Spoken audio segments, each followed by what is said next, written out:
얼마 전에 학기 시작하는 것 때문에 제가 이제 뉴스를 검색하다가 보니까 이슈가 됐던 거 제가 이제 작년 여름쯤에 다시 이제 교회에 복귀했을 때 그때 얘기가 됐던 게 있었는데요. 제가 7교구를 사역하고 있었는데 7교구에 음마 아파트를 많이 사는 분들이 있었습니다. 근데 음마 아파트에 중요한 일이 결정됐었습니다. 혹시 어떤 일이 결정되는지 아세요? 어우, 어떻게 하셨어요?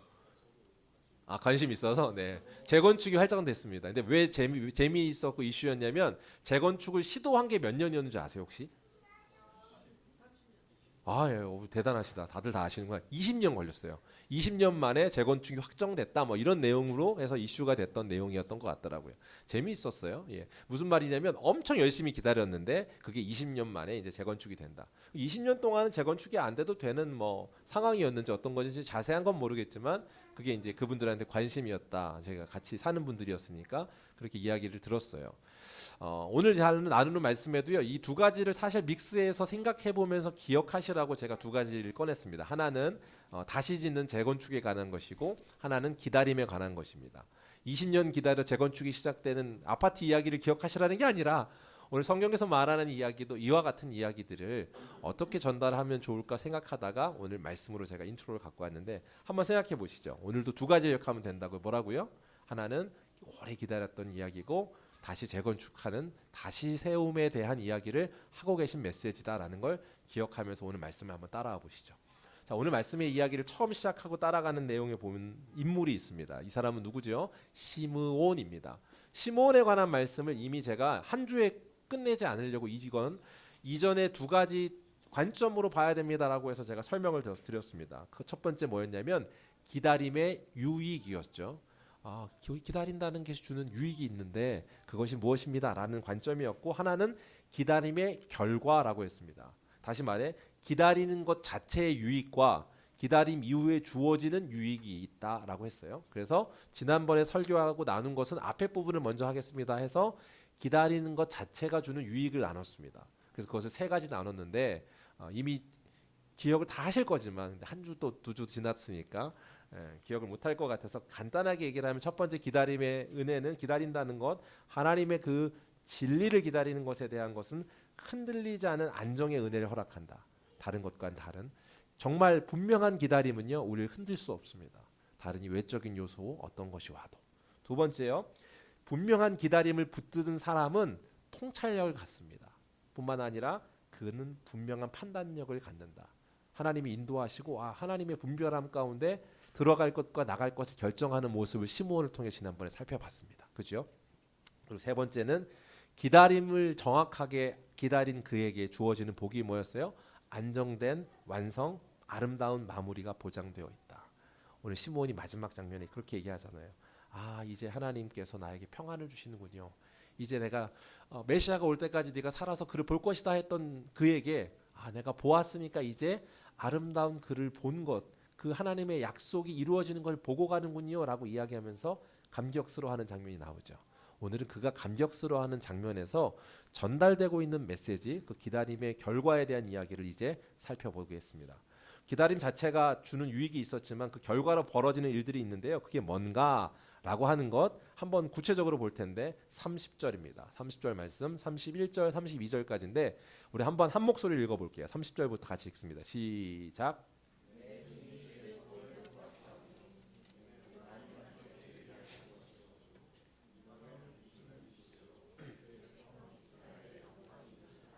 아멘. 이 말씀은요, 지금 시므온이 얘기하는 건데 사실은 이건요, 그냥 이렇게 읽으면 안 되고요, 감격스러워서 하는 얘기입니다. 시므온의 감격으로 읽으셔야 돼요. 그러니까 이런 거예요. 제가 이제서야 하나님께서 이루시는 구원을 보았습니다. 그 구원을 보고 나니까 이 구원이 오는 사람, 앞으로 올 모든 사람을 위해 준비된 선물이라는 걸 제가 확실히 아니까 너무 감격스럽습니다. 이렇게 말하고 있는 겁니다. 그러면서 그게 어떤 의미냐면 이방인에게는 빛이요, 또 이스라엘 그들에게는 영광이군요라고 하는 것을 탄복하며 찬양하는 것이 지금 오늘 시므온의 감격스러운 장면의 표현입니다. 그렇게 감격스러워서 지금 얘기하는 이 장면에 여러분은 지금 감격이 있으십니까? 우리 한번 살펴보자고요. 한번 살펴보면 되는데 그 감격의 내용이 뭐냐면 이방인에게는 뭐라고 말하냐면 계시하시는 빛이라고 하고 있습니다. 계시한다는 건 뭘까요? 우리가 잘 아는 것처럼 계시하다라고 하는 것은 우리가 인간이 이해할 수 없는 것을 가르쳐 주시는 하나님의 선물입니다. 하나님이 직접적으로 간섭하셔서 가르쳐 주는 걸 계시하다라고 이야기하고 있어요. 성경적인 용어입니다. 그러니까 하나님의 하나님 되심을 드러내는 것이죠. 그 계시에 대해서는 뒤에 후에 다시 한번 살펴볼 테고요. 자, 그렇게 친히 하나님 되심을 보여주는 일로서 하고 있습니다. 그런데 그 하나님을 보여준다는 게 예수 그리스도 메시아가 오시는 일입니다. 이해가 되셨죠? 무슨 말인고, 예수 그리스도 그분께서요 이 땅에 오셨을 때 그분이 하나님 아버지를 나를 알면 하나님을 아는 거야라고 빌립에게 요한복음 14장에 말씀합니다.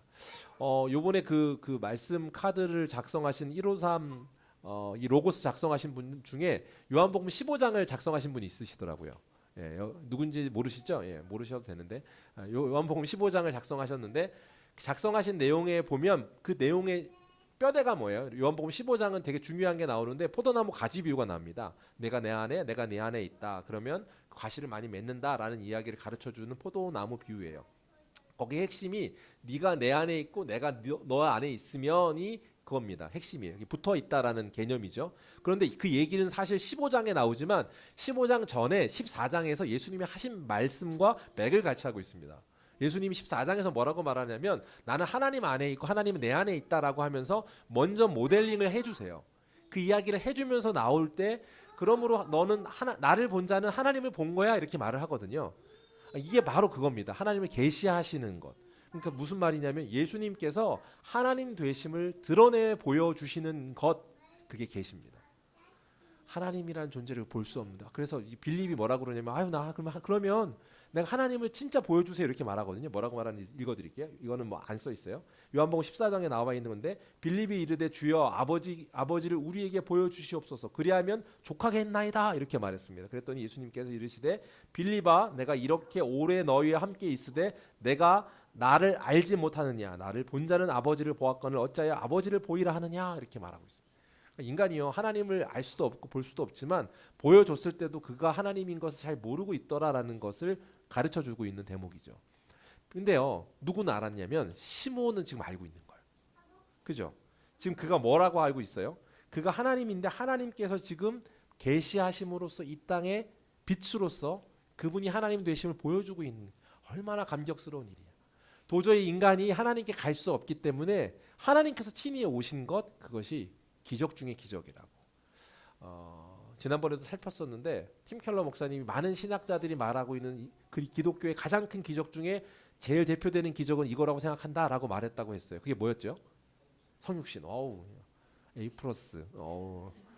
기다렸다는 듯이 성육신이요. 그러니까 부활도 있고 다양한 그 놀라운 기적들이 있는데 신이 인간이 됐다는 건 말로 다 할 수 없는 기적이라고요. 생각할 수 없는 수준의 감격이라고요. 라고 말하는 거예요. 왜 그러냐?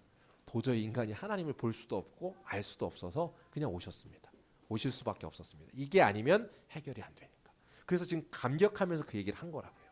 두 번째로 그렇게 얘기한 것뿐만 아니라 이방인에게 그런데 이스라엘에게 뭐냐면 영광입니다. 다윗의 가문이고 자기 민족을 통하여 하나님께서 오셨다는 것이 영광스러운 일이기도 하고 그분의 영광을 쫓아야 되는 언약 성취가 이루어진 거라는 것을 깨달음으로 약속된 메시아로서 나타나셨다는 걸 깨달음으로 그들의 영광스러운 존재로 오신 분이라는 것을 고백하는 거. 그게 이제 오늘 시몬이 감격에 젖어서 이야기한 이야기인데요. 자, 이 이야기를 하는 것까지는 좋은데 그 다음에 놀라울 장면이 있습니다. 뭐가 놀랍냐면 이 이야기를 듣고 그 부모였던 마리아와 요셉이 어떻게 반응하죠? 놀랐다 이렇게 얘기하고 있습니다. 사실 저는 여기 이제 퀘스천 마크를 이제 큐티를 하면서 했었어요. 왜 큐티 하면서 퀘스천 마크를 했냐면 앞에 마태복음 또 우리가 말씀을 봤었고 오늘 또 누가복음을 보고 있지만 누가복음에서도 말하고 있는 것 중에 하나는 요셉이 이미 들어서 알고 있었잖아요. 뭐 메시아가 올 거고 너희 가정에 오는 이가 우리가 알고 있는 것처럼 하나님께서 보내신 하나님으로 통해서 잉태된 자다라는 걸 그들은 알고 있잖아요. 그런데 지금 다시금 시므온이 그걸 알아본 걸 통해 놀랬다라는 표현이 어떤 수준의 놀람일까가 궁금했습니다. 그러니까 우리만 아는 건데 이거 알았을까? 이렇게 놀랬을까? 아니면 어떤 차원에서 놀람이었을까라고 하는 게 궁금한데 그 뒤의 내용을 보면 이 놀람이 그냥 놀람이 아니라 완전히 그가 알지 못하고 있어서 의구심 가운데 있었다는 걸 알 수 있습니다. 그러니까 무슨 말이냐면 이미 하나님이 계시해 줬지만 그걸 말 그대로 그런 역사가 있다는 것을 온전히 알지 못했던 거죠. 그리고 오늘 해주는 메시지를 들으면서 그렇구나라고 하면서 그 마음 가운데 다시금 질문을 하듯 놀랐다라는 표현이 정확할 겁니다. 무슨 말인고 하니 사람이요 하나님께서 이제 하나님 만나요. 그럼에도 불구하고 하나님을 온전히 단번에 알아지는 경우가 많지 않습니다. 특별한 경우 있지만 그럼에도 불구하고 작은 의구심들이 내 마음 가운데 남아 있다는 거죠. 자 이번 주간에 이제 신방을 이제 했었는데 신방을 한 지체들 중에 한 지체가 이런 얘기를 했었어요. 뭐라고 말했냐면 기독교 문화 가운데 본인이 자랐기 때문에 하나님에 대해서 알고 있었대요. 그리고 어렴풋이나 아마 그렇게 알고 있는데 본인 심중에 어떤 마음이 있었냐면 그래도 만일 아니면 어떡하지라고 하는 3%에서 4% 그분의 표현에 따르면 3%에서 4%는 내 마음 가운데 의구심이 남아서 작동을 하고 있었더래요. 근데 문제는 뭐냐면 그 3%에서 4% 남은 의구심이 계속 남아 있으므로 하나님께 나아가지 못하고 넘어가지 못하는 그 장애였다는 거를 그가 알게 됐더라고요. 그 놀라운 사건이 있어서 또 어떤 하나님의 선물 같은 사람들을 통해서 이제는 본인이 100% 이제 믿는데요. 그러니까 그 3% 4% 되는 의구심이 이제 사라졌다라고 이제 표현하더라고요. 예. 무슨 말이에요? 우리에게 지금 말하고 있는 이 관점에서 그 메시아로 태어났다는 거 우리가 뭐 마리아나 뭐 요셉은 당연히 알 거 아니에요. 본인이 임신한 게 아니라는 것, 성령으로 잉태했다는 것도 알고 있는 사람에도 불구하고 놀랍더라라는 것들을 그들이 이제 그 다 알 수 없었더라라고 하는 것들 하나님이 조명해 주셨을 때 온전히 알 수 있습니다. 하나님의 인도하심 가운데. 근데 시므온은 지금 그걸 알고 있는 자죠. 부럽지 않으세요? 시므온의 인생이 저만 그런 걸로 알고 네. 사랑하는 더세움교회 성도님들이 이 의구심이 남아 있다면 이 의구심의 문제 되게 환영합니다. 우리 팀 켈러도 그러고 계속 우리가 봤지만 궁금증이 있으면 그냥 믿고 덮어놓고 믿어라고 기독교는 말하지 않습니다. 궁금한 것들을 알려면 성령께서 가르쳐 주시고 알길 원하십니다. 그게 하나님 마음입니다. 바라기는 2024년 여러분들이 갖고 있는 의구심들이 성령을 통해 답을 듣는 놀라운 해가 되길 주의 이름으로 축복드립니다. 할렐루야. 그런 은혜가 있길 소망합니다. 어떻게 하면 그러면 의구심을 해결하게 되는가? 다양한 거가 있겠죠. 큐티 말씀을 통해. 그래서 우리는 뭘 한다고요? 아이고 떨어졌다. 큐티를 계속 할 겁니다. 말씀 묵상을 계속 하실 거고 더불어서 기도하는 시간을 통해 가능해질 겁니다. 제가 아까 전에 153 노트 우리 토다는 감사라고 했습니다. 감사 노트를 쓰는 중이 그 내용이 기도의 시간이 되길 소원한다고 말했죠. 감사를 곱씹으면 기도죠. 그 내용이. 하나님 이러이러한 은혜를 주셨군요 라고 감사하는 시간이 여러분 하나만 더 시간을 쓰면 그 시간이 기도의 시간이 될 줄 믿습니다. 그래서 감사를 놓치지 마시고 또 말씀을 듣는 설교 시간을 통해 또 사람을 통해 하나님께서 여러분의 궁금증을 해결하게 하실 줄 믿습니다. 그런 은혜가 넘치는 2024년이 되길 소원합니다. 그런데 그러기 위해서는 선행되어야 되는 한 가지가 있습니다. 그게 뭘까요? 이 의구심을 해결하는 것에 방해가 되는 장애가 되는 그 담을 넘어야 합니다. 그 담을 넘어야 되는 것은 하나님과 나를 가로막는 것인데 그게 뭘까요? 라고 하면 맞출 것 같으니까 제가 얘기를 하겠습니다. 죄의 문제지요. 죄의 문제를 회개하는 거. 말씀 설교 시간을 통해서든 큐티하는 시간을 통해서든 제가요 큐티 강의 이제 더세움교회 와서도 이제 계속 할 테지만 큐티 강의를 꽤 오랫동안 했었습니다. 남서은혜교에서도 했었지만 그 전에서도 이제 했었는데 큐티를 할 때 제가 꼭 강조하는 게 있습니다. 큐티하기 전에 했으면 권하는 것 중에 하나는 찬양. 환경에 따라 못할 수 있지만 찬양을 할 때 마음이 열리고요. 그걸 통해 말씀을 받는다 이야기합니다. 그러나 그게 못할지라도 반드시 해야 되는 건 기도의 시간으로 마음을 기경하는 겁니다. 기도하는 시간을 가지면 어떻게 돼요? 내 마음에 밭을 갈구고 또 갈아엎고 그리고 나서 다시금 그 말씀을 받을 수 있죠. 쉽게 말하면 우리가 말씀을 받는데 장애가 되는 것은 우리 밭 문제라고 지난 송구영신 예배 때 나눴습니다. 밭의 문제지요. 그러므로 회개를 통하여서 밭을 갈아엎은 것. 오늘도 말씀을 통해서 처음 이제 열기 전에 오늘 첫 예배에 미리 와서 이제 함께 기도하면서 한 주간에 주신 것을 떠올리면서 그냥 습관 또는 어떤 순서에 의해서 하는 회개 기도가 아니라 진실된 회개 기도를 한번 올려봅시다. 이제 도전을 드렸고 오늘 이제 시작을 했는데 그런 중에 하나님께서 여러분 마음을 야들야들하게 해줄 줄 믿습니다. 그 가운데 부어지는 말씀이 심기게 될 줄 믿습니다. 그게 좋은 밭이라고 성경이 말하죠. 하나님의 말씀은 살아있고 힘이 있습니다. 그 말씀이 심기기 위해 우리에게 적절한 또 민감한 진정한 회개가 이루어지는, 또 그를 통하여서 하나님께서요 또 요식행위로서의 어떤 기도 시간이 아니라 실제 역사하시는 그 차이를 경험하는 2024년 예배가 살아있는 우리가 되기를 주의 이름으로 축복합니다. 동시에 이제 오늘 말씀을 또 말씀하고 있는 것은 메시아 오심으로 벌어지는 일에 대해서 얘기하고 있는데, 그 내용에 대한 걸 한번 살펴볼 텐데, 그게 34절에 나오거든요. 34절, 35절. 그럼 메시아가 오셔서 어떤 의미를, 우리가 어떤 일이 벌어지는지를 가르쳐주는 장면을 잘 봐야 된다고 얘기했어요. 우리 한번 보시죠. 34절, 35절입니다. 우리 같이 읽겠습니다. 34절입니다. 시작.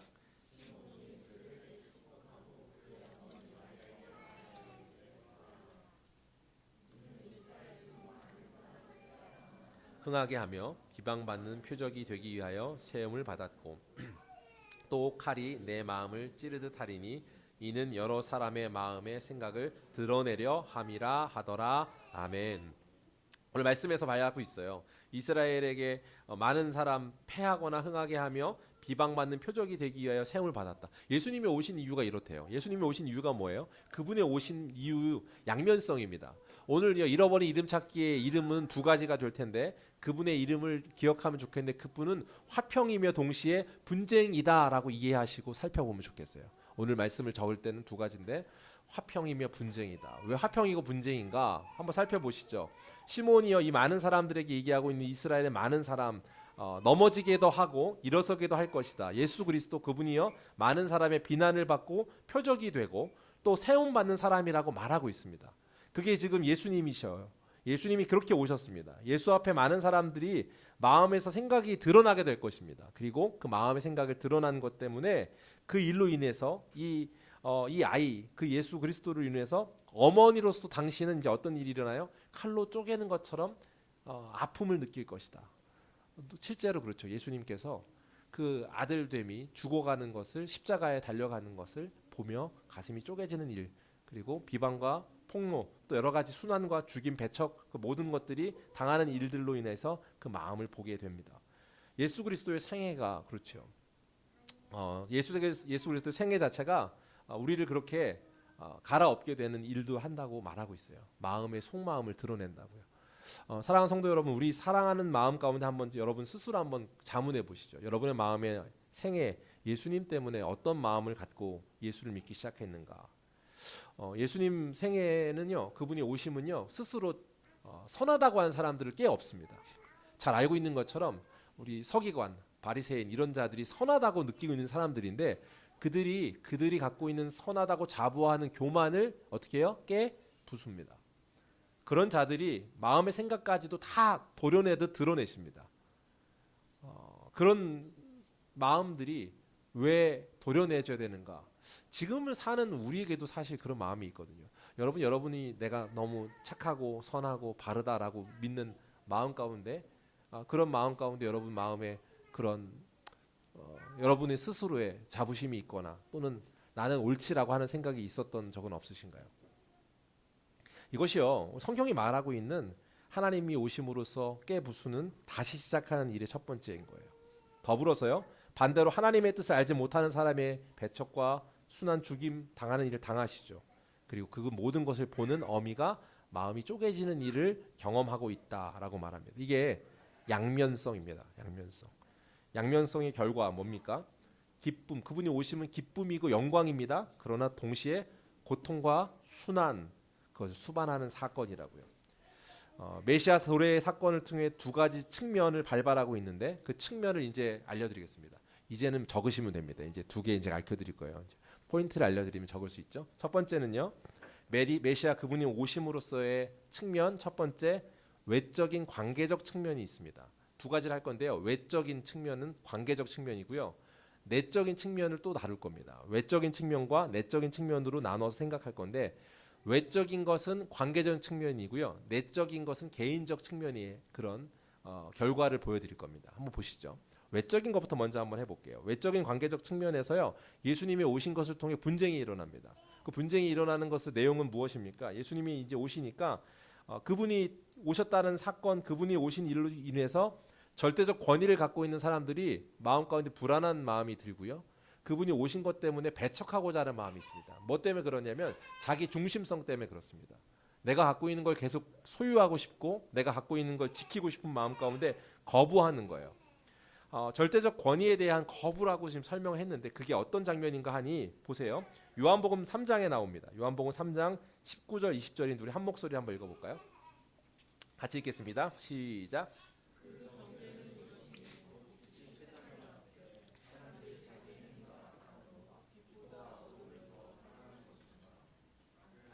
하는 자마다 빛을 미워하며 빛으로 오지 아니 이는 그 행위가 드러날까 합니다. 아멘. 뭐라고 말해요? 어둠의 실체가 드러나기 때문에 빛이 거부하고 막 몸부림친다고 했잖아요. 뭐예요? 빛보다 어둠을 더 사랑하는 것이었대요. 그들은 어둠을 사랑하고 있었는데 빛이 오니까 어때요? 그 마음 가운데 빛을 미워하고 빛으로 오지 아니하는 이는 그 행위가 드러날까 합니다 했습니다. 자신의 행위가 드러날까 하여서 그 마음 가운데 거부하려고 하는 거, 이게 사람입니다. 자신이 갖고 있는 것. 참 그 유명한 말씀 하셨었는데 이찬수 목사님이 예전에 그런 말씀 하셨던 것 같아요. 본인이 목회하는 중에 있어서 하나의 또 사명처럼 갖고 있는 게 하나 있는데 들키지 말자 뭐 이렇다고. 근데 사실 솔직한 고백이라고 생각해요. 인간이요, 인간 그 스스로가 드러났을 때 누가 선하다 할 수 있겠습니까? 인간이 어떤 것입니까? 자신의 실상이 드러나면 사실 더 화를 내는 게 자기입니다. 내 내면이 막 드러났을 때, 내가 들켰을 때 더 어때요? 창피하고 또 뭐 감출 수 없는 그 부끄러움 때문에 어떻게 돼요? 더 분노하게 되잖아요. 사람이 그렇대요. 절대 권위를 거부하는 거, 그게 사람입니다. 사도 바울이 인간의 속성을 너무 잘 알았습니다. 그래서 그의 속성에 대해서 로마서에 기록된 말씀으로 이렇게 말하고 있는데 1장 18절에 이렇게 기록됐어요. 하나님의 진노가 불의로 진리를 막는 사람들의 모든 경건하지 않음과 뭐라고 돼 있어요? 그 다음에요. 불의에 대하여 하늘로부터 나타나니. 뭐라고 말합니까? 불의의 진리를 막는 사람들이랍니다. 불의로 진리를 막는 사람들. 그러니까 자기가 갖고 있는 그 불의로 진리를 거절하고 거부하려는 사람들. 그 사람들에게 지금 하나님이 진노가 있다라고 얘기하죠. 그러니까 이 말은요. 진노가 있다의 포커스도 있지만 뭐예요? 자기가 불의 때문에 진리를 거스르려고 하는 사람들이 있다라고 하는 거예요. 그게 지금 전제되어 있는 말씀이잖아요. 절대 권위 앞에, 하나님 뜻 앞에 거스르려는 무리가 반드시 있다. 근데 그것을 분명하고 선명하게 알 수 있도록 하나님께서 역사하신답니다. 핑계 댈 수 없도록. 그런 사람들이 있는데 핑계 댈 수 없게 한다가 아까 18절이었는데 19절에 나와 있어요. 19절은 같이 읽을게요. 19절 20절입니다. 같이 읽습니다. 시작. 이는 하나님을 알만한 것이 그들 속에 보임이라. 하나님께서 이를 그들에게 보이셨느니라. 창세로부터 그의 보이지 아니하는 것들 곧 그의 영원하신 능력과 신성이 그가 만드신 만물에 분명히 보여 알려졌나니 그러므로 그들이 핑계하지 못할지니라. 아멘. 뭐라고 말하냐면 되게 재밌는 표현이잖아요. 정말로 기억해야 되는 표현인데 불의 때문에 진리를 거스르는 자들이 있대요. 그런데 그들이 거스르는 이유가 뭐냐면 그들이 거부하고 거절하지 못하는 분명하고도 확실한 것이 그에게 보여졌기 때문이래요. 이 말은 너무나도 확실한 건데 이게 지금 하나님이 계시하여 보여주셨기 때문이랍니다. 너희들이 핑계대지 못하도록 보여줬다. 사랑하는 성도 여러분, 누가 봐도 믿지 않을 만한 뻔한 거짓말을 두고 흥분한 사람은 없습니다. 그런 경우는 우습게 여깁니다. 그렇죠? 오히려 조롱하죠. 그런데 누가 봐도 뻔하고 그런 것이 아니라 뻔한 거짓말이 아니라 진리이고 진실이라는 것을 본인이 느낄 때 거절할 수 없을 핑계댈 수 없는 무언가를 가졌는데 나랑 충돌될 때 사람이 보이는 반응이 거절하고 거부고 반란을 일으키는 거라고 말하고 있어요. 그렇기 때문에 드러나는 사건 현상이라고 말하고 있습니다.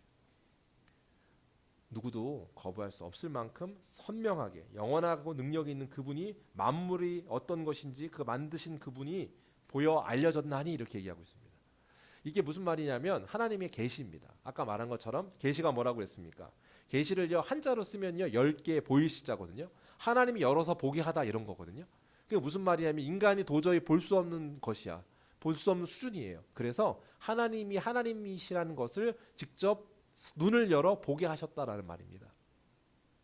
하나님께서 보게 하셨어요. 사람의 지혜로 알 수 없는 것을 가르쳐 주셨다. 그 하나님께서.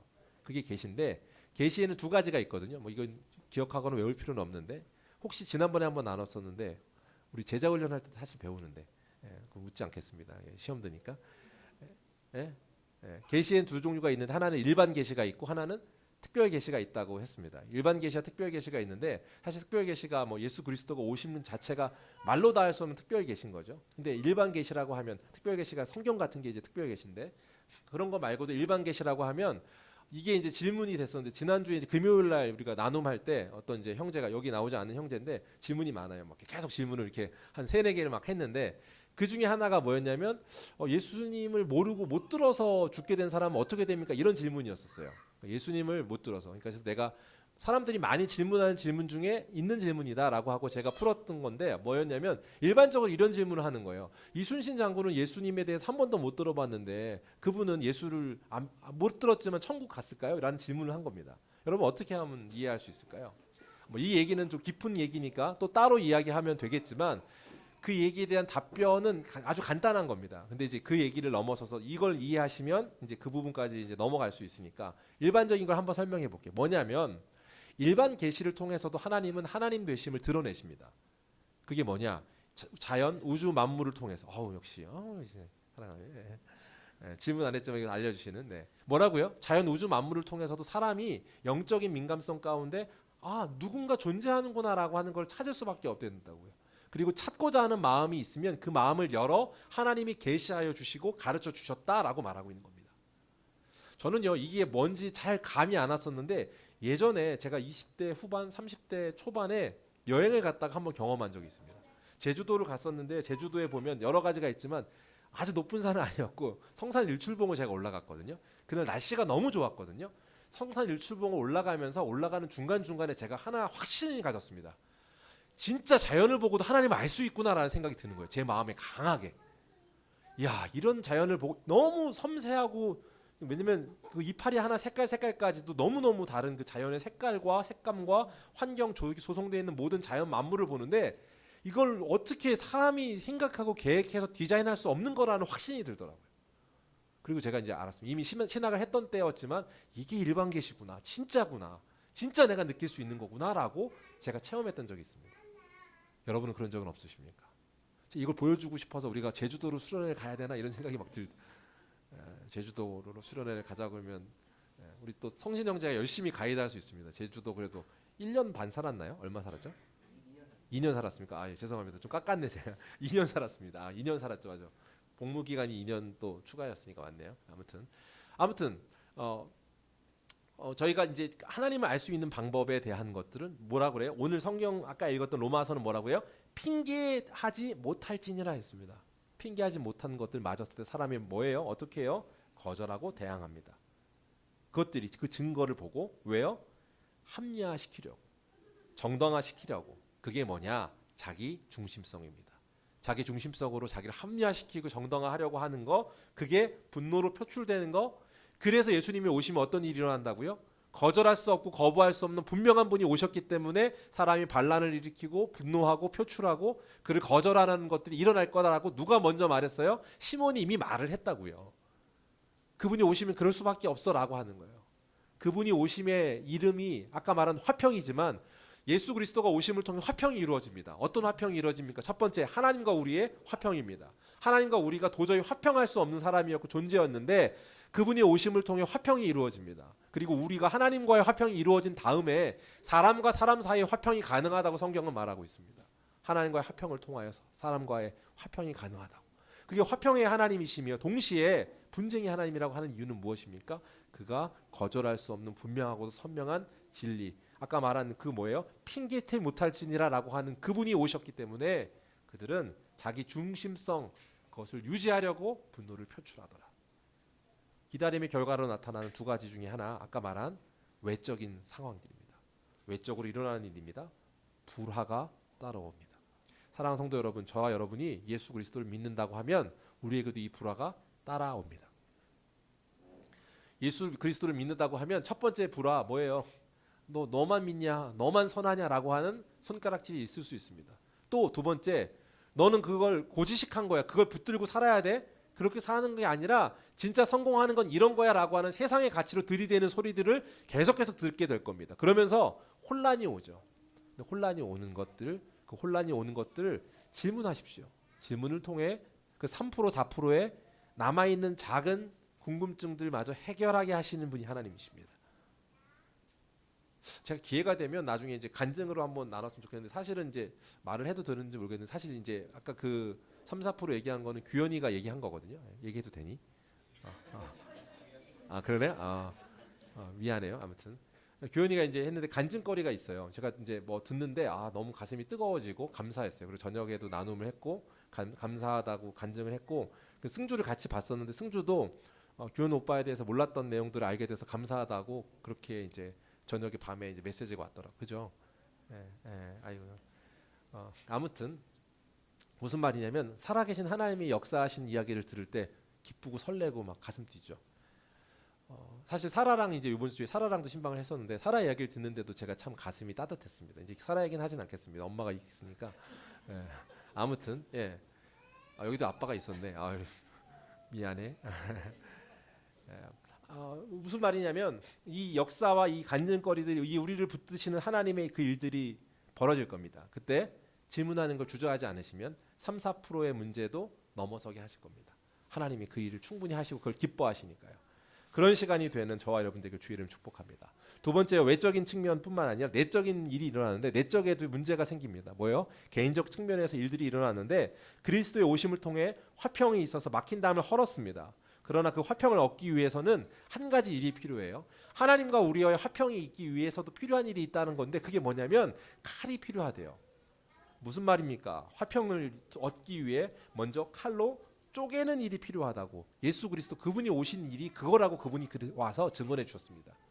오늘 시므온이 얘기한 것도 사실 이와 같은 맥락에서 시므온한테는 단순히 그게 너의 마음을 쪼개는 일일 거야 라는 외적인 측면도 있지만, 실제 내적인 측면에서도 칼이 필요하다고요. 예수님이 그렇게 말합니다. 마태복음 10장입니다. 마태복음 10장 34절 같이 읽을까요? 시작. 내가 세상에 아멘. 뭐라고 해요? 하나님께서요, 화평의 하나님이신데 화평을 주러 온 것이 아니라 검을 주러 왔다라고 말하는 겁니다. 되게 아이러니한 거예요. 근데 실제 화평이 화평되기 위해 검이 필요하다는 얘기를 하고 있습니다. 이 말은 화평만을 너에게 원하는 거냐, 그것만이 아니라 그것이 이루어지기에 검이 필요하다라고 말합니다. 무슨 말입니까? 우리는요, 예수 그리스도 아니면 살 수 없는 존재였는데 우리가 죄로 인해서 문제가 생겼습니다. 우리 안에 하나님 성령이라는 분으로 가득 차 있어야 될 존재인데, 죄로 인해서 그분과 우리가 어떻게 돼요? 분리되었습니다. 내 안에 주인으로 그분을 모셔야 되는데 그분이 나가고 나니까 이 안에 무언가가 새살이 돋기 시작했습니다. 그게 굳은 살이 됐습니다. 근데 그 굳은 살과 새 살은 하나님과는 무관한 나의 가치, 자기 중심성으로 채워진 것들입니다. 세상의 가치입니다. 세상에서 옳다라고 하는 것들로 가득 채워진 것들이죠. 그게 굳은 살이라고요. 그 굳은 살을 어떻게 해야 됩니까? 도려내야 합니다. 도려내야 그분이 다시금 주인 되심으로 이 자리를 채워 온전하게 화평을 이루신다고요. 사랑하는 성도 여러분, 여러분에게도 칼을 들이대는 것들이, 그 일들이 일어나는 역사가 아프지만, 또 내가 이전에 살던 습관을 저버리는 것이지만, 내가 갖고 있는 죄의 시간들로부터 멀어지게 하는 시간들이 반드시 필요합니다. 그 시간이 여러분과 저를 하나님께로 나아가는 시간이 된다고요. 굳어진 나를 도려내는 것. 에스겔서 말씀을 이렇게 했는데, 이건 쉬운 성경으로 제가 가지고 왔거든요. 쉬운 성경입니다. 같이 읽을까요? 36장 24절부터 27절까지인데, 이건 한번 한 목소리로 한번 잘 들어보세요. 잘 읽어보시죠. 시작. 내가 너희를 민족들 가운데서 다시 불러내고 온 나라들로부터 불러 모아 너희의 땅으로 다시 돌아가게 하겠다. 내가 너희 위에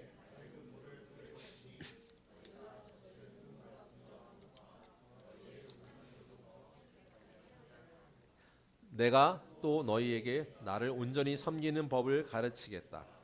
너희 안에 새로운 마음과 새로운 영을 넣어주겠다. 돌처럼 굳은 마음을 제거하고 그 대신 살과 같은 부드러운 마음을 주겠다. 너희 안에 내 영을 두어 내 법을 잘 지키도록 하겠다. 아멘. 뭐라고 말씀하세요? 하나님께서 말씀하세요. 너희 땅으로 다시 돌아가게 하겠다. 사랑하는 성도 여러분, 여러분요, 천국 시민권 가진 자들이었습니다. 에덴으로 돌아가는 겁니다. 하나님께서 원하셨던 원래 본래 우리에게 주고자 하셨던 땅으로 돌아가는 겁니다. 그 일을 위해서 해야 되는 일이 있대요. 그게 뭐예요? 우상들로부터 깨끗하게 하라고요. 우상이라고 하는 건 다른 게 아니에요. 세상적 가치로 꽉 채워 있는 나의 마음 가운데, 그런 마음 가운데 그 시달리는 마음으로부터 분리되는 겁니다. 또 얘기해도 될지 모르겠는데 해도 돼요? 해도 되는지 모르겠는데 규현이 얘기 계속하면 더 시험 들 수 있는데 해도 돼요? 예. 규현이가 이제 간증했던 것 중에 하나인데요. 나중에 저는 생각하면 이제 형제나 누가 간증을 하면 좋겠어요. 저희 교회가 간증을 진짜 많이 하는 교회면 좋겠어요. 그래서 나중에 간증문 써서 규현이 간증할 수 있는 기회를 주기 위해서 제가 그럼 안 하겠습니다. 오늘 안 할 텐데 하나를 얘기하면 세상적 가치로 꽉 차 있는 것들에 있을 때요 행복하지 않았대요. 그 얘기는 나중에 이제 규현이가 직접 해주면 좋겠는데 그 인생이 4년에서 5년의 시간이었대요. 4년에서 5년 시간 그때 그게 맞지라고 생각하고 이전에 내가 틀렸어 이게 맞을 거야라고 생각하는데 절대 기쁘지 않았대요. 자기 인생에서 가장 어둠의 시기였다고 표현을 하더라고요. 사랑하는 성도 여러분, 그걸요 어떻게 알아요? 빛이 비춰지고 나니까 내가 어둠에 있었구나를 알아요. 빛이 비춰지고 나니까 내가 도려내야 되는구나라는 걸 알아요. 그리고 도려내야지 새 살, 그것들 굳은 살 다 도려내야 진짜 하나님이 원하시는 새 살로 채워진다는 걸 아는 거예요. 그런 저 여러분이 우리에게 하나님께서 주신 메시지가 이거예요. 그래서 어떻게 해야 된다고요? 재건축해야 된다고요. 앞에 제가 인트로 때 기억하시라고 이제 두 가지 기억하라고 음마 아파트 한 거고요. 나중에 이제 한 주간 기다리다가 음마 아파트가 뭐였지 하면 두 가지 단어는 기억날 거 아니에요. 기다림이고 재건축하는 거라고 했잖아요. 실제 기다림이 정말 복되게 되기 위해서 재건축하기 위해서 해야 되는 일이 뭐예요? 부수는 일이에요. 부수지 않고 새 집을 지을 수가 없어요. 고치는 일이 반드시 필요합니다. 부수지 않고는 새 집을 절대 지을 수 없다는 걸 아는 거예요. 이게 참 아파요. 저라는 존재를 볼 때도 옛 습관이 고수해왔던 삶이 새로운 출발을 하는데 장애가 될 때가 참 많습니다. 근데 이 과정을 거치지 않으면 나아갈 수 없다고요. 사랑하는 성도 여러분, 말씀을 정리하겠습니다. 메시아 도래 사건, 이 일은 하나님의 화평을 위해 오셨다. 죄로 인해 쌓였던 담을 허물고 하나님과 화목하게 하셨다라는 말씀의 선언입니다. 그러니까 화평이 하나님이십니다. 그러나 분쟁이 일어납니다. 빛으로 오셨기 때문에 저항을 불러옵니다. 칼을 든 저항으로 결사항전할 거예요. 그들은 그냥 놓으려고 하지 않을 겁니다. 자기들 걸 지키려고. 사단이 그렇게 우리 마음 가운데 너를 위해 살아라고 하는 것들을 계속 주입시킬 겁니다. 다른 이들이 이렇게 살지 않아 라고 하면서 다른 사람과 비교하게 할 겁니다. 그래야 나를 흔드니까요. 그런데 칼을 도려내는 일이 그 일로부터 자유하게 하는 첫 걸음이 될 겁니다. 굳은 마음을 도려내십시오. 허물지 않으면 새 집을 채울 수 없습니다. 빈 구멍 다시 그리스도로 채우기 위해 굳은 살을 도려내시고 세상의 가치와 기준으로 머물러 채워있는 그 자리를 비워내십시오. 그게 회개입니다. 참된 회개가 없으면 채울 수 없어요. 말씀 듣기 전에 예배 전에 그냥 습관이 아니라요. 진짜 10분 전에 나와서 하나님 정말 내가 한 주간에 있었던 것 가운데 내 마음을 어렵게 했던 이것 가운데 하나님께 드립니다라고 기도하는 시간을 가져보시죠. 그러면 하나님께서 부어주시는 놀라운 말씀이 우리를 채워주는 첫걸음이 될 줄 믿습니다.